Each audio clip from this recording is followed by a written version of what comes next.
Magandang umaga po sa inyo mga kaibigan. Ang pangalan ko po ay Esteban Austria, James Van TV YouTube channel. Ngayon, nagkataon lang, nung ako ay nagmamaneho, mayroon po akong naging boss, si Ma'am Trixie. Ngayon, binigyan niya ako ng higaan, kama. Bali, ano yun, bakal yun. Nakakabit yung pulihan at saka yung unahan. Ngayon, may kutsun yun.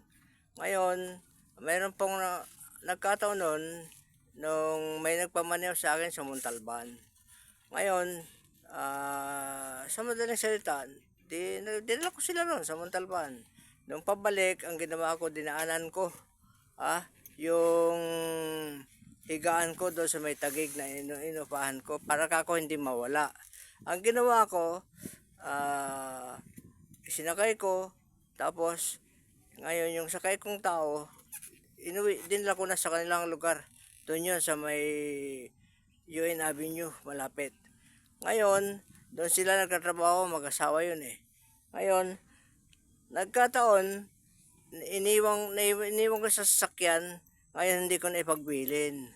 Ngayon, ang nakapagtataka, yung kasama ng kama na yun, dalawang upuan na ibalik sa akin.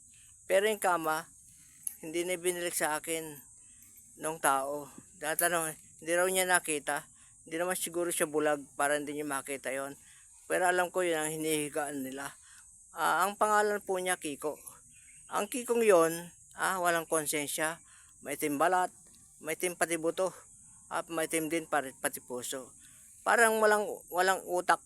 Ang utak siguro nasa siko. Kasi hindi raw niya nakikita yung mga bagay na tulad nung hinihingi ko na sa kanya yung higaan ko. Di raw niya nakita. Nagbibigay pa raw siya ng higaan. Kala mo kanya yung pinamimigay niya. Namamasukan lang din naman siya. Mga kaibigan, ako humingi ng paumanhin sa inyo dahil ang taong yon ay walang kwenta. Ibig sabihin, palibasa, ang Kiko, manika yun. Ngayon, yung humayhawak sa kanya, may dalang ahas. Kaya yung ugali niya, ahas din. Yung Kiko na yun, ahas yun. May pagka-ahas kasi hindi siya marunong ibalik yung bagay na pag-aari ko. Higaan ko yun eh. Hindi naman nila higaan. Inangkin na niya. Pamanhin mga kaibigan.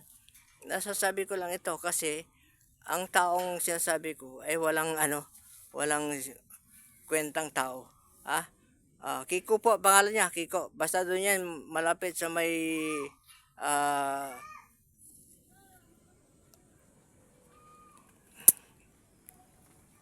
Top Avenue po yun. Okay? Maraming pong salamat. Maraming pong salamat.